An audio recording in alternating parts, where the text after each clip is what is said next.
Rocktown. Sonic Kate Unakalash Ndonaka. King T say booty bunch Ndonaka. Yo boy Ndonaka. KNB on the place Ndonaka. Kimbora rapachiri kimboma Ndonaka. Rasta no dida kunge ngoma Ndonaka. Kichunga chia che aroma Ndonaka. Kivaya ya impane maroma Ndonaka. Masiboneke ne vane pungwa shoma Ndonaka. Koma nakira setsere vende pangoma Ndonaka. Ngenyama ya wachka uri bomba Ndonaka. Utatike iwo wangu mugoma Ukanditesta unopumbira fast Sewanditesta waswera waka fast Paninga cha ndonakira marasta Paninga shoko ndonakira mafasta Ndonaka kunyango ndenga ndozi trust Ndosaka mudanze macho ndiri kulast Ndonaka kunzambe ukana master Ndonaka kunzagora kana foster Sekutaimira kubruku Paninga gandare nyama yehuku Kunzasato kalina manyuku Alinyepe andisi mukuruku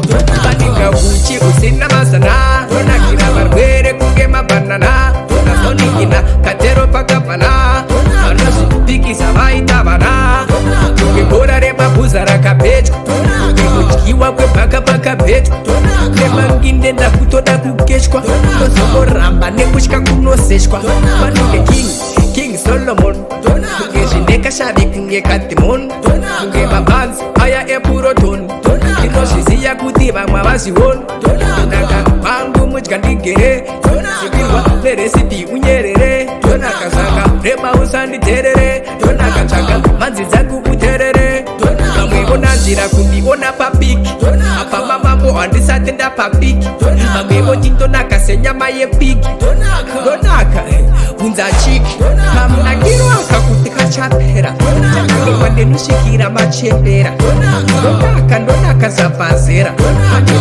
Papa vanodinokedzera Kunaka kunge damba Manya ukunze matamba Hapana anondiramba Handisi pakutamba Paninga doro repanzari Ndonaka kunge mari Zibuketi mani kuprimary Reka ndichinde zvangu mwari Chakanaka Ndonaka zvakanaka Mwari wangu wakanaka Aita kuti ndigonaka Ndonaka zvechipindu Ndonaka. Ndonaka zvechipindu Ndonaka.